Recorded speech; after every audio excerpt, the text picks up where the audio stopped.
Fin mars, la CUMA des Deux-Vallées réceptionnait un nouvel outil de la marque Clemens pour remettre en état les prairies après des dégâts de sangliers. Ce Planier Meister est capable de broyer les mottes, niveler le sol et semer simultanément. Donc la machine qui est à côté de nous a été achetée par la CUMA des Deux-Vallées. Donc c'est une CUMA qui regroupe une dizaine d'agriculteurs répartis sur la vallée de la Bruche, le Val de Villers et Oberazlach. Donc la marque c'est Clemens, c'est une machine allemande qui fait 2,50 m. Le principe, c'est deux rotors qui tournent en inverse, quoi. Donc il y a un rotor avec des dents fixes qui brisent les mottes de terre et d'herbe et les gazons. Et derrière, il y a un rotor avec des dents un peu amovibles comme ça qui hachent bien les particules de gazon. Donc après, il y a un système de semoir APV avec des descentes qui arrivent sur le rouleau palpeur derrière. Donc ça fait descendre la graine. On règle la densité de semis à partir de l'ordinateur qui est à l'intérieur du tracteur.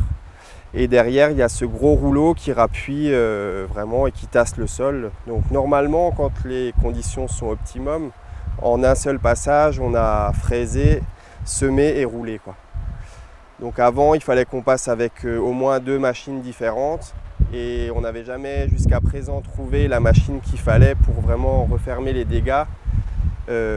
Et surtout ne plus sentir les trous à la fenaison et puis réussir à semer aussi avec une quantité raisonnable de semences et puis espérer avoir un bon rendement au niveau du regain et tout ça, quoi. Donc là on se trouve sur la commune de Labroc, sur le banc communal de Labroc, oui. Donc c'est des parcelles où il y a toujours eu un tout petit peu de dégâts parce que c'est des parcelles assez fraîches où il y a pas mal de vers de terre quand même. Elles sont entretenues depuis plusieurs années, on met du fumier, de la chaux. Donc forcément, il y a une activité dans le sol, il y a des vers qui ressortent et les sangliers sont assez friands de ça. Donc on avait toujours quelques trous à droite à gauche, mais par contre l'année dernière ça a vraiment explosé, quoi.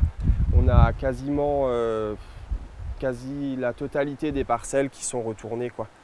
Donc on a essayé de clôturer, on a essayé de faire plein de choses. Voilà, l'association foncière nous a aidé à faire la clôture, les chasseurs aussi.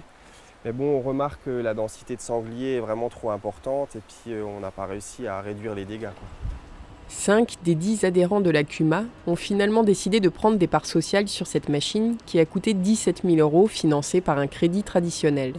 La région Alsace et les deux communautés de communes de la vallée de la Bruche et du Val de Villers avaient été sollicitées par la CUMA pour une aide financière, mais cela n'a pas abouti pour l'instant.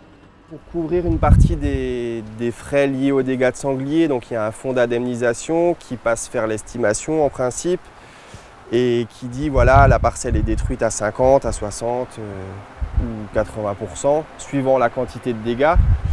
Et après, ils estiment une surface à parcourir. Donc voilà, l'estimation est toujours en dessous du coût que ça nous coûte réellement. Parce que voilà, quand on passe à un endroit, s'il y a des trous à droite à gauche, on passe avec la machine qui fait 2,50 m et il y a 2,50 m qui sont tout de suite impactés et qui sont perdus à la première récolte, quoi. Donc après, au regain, normalement on rattrape, mais la première récolte, c'est de toute façon perdu. Donc le coût est supérieur de toute façon par rapport à ce qu'on reçoit du fonds d'indemnisation parce qu'il y a la perte fourragère en premier. On prend des semences qui coûtent assez cher parce que faut trouver des semences qui réussissent. Et après, il y a le coût du gasoil, il y a le temps qu'on passe et tout ça, hein. Je veux dire, quand on est en train de faire des dégâts de sanglier, on n'est pas en train de faire des clôtures, on n'est pas en train de faire autre chose, quoi. Et par contre, voilà, on aimerait essayer de trouver des solutions avec les communes, avec les chasseurs, avec tout le monde pour réduire la population de sangliers. On ne parle pas du tout d'éradiquer le sanglier, hein. De toute façon, il est là et il faut vivre avec.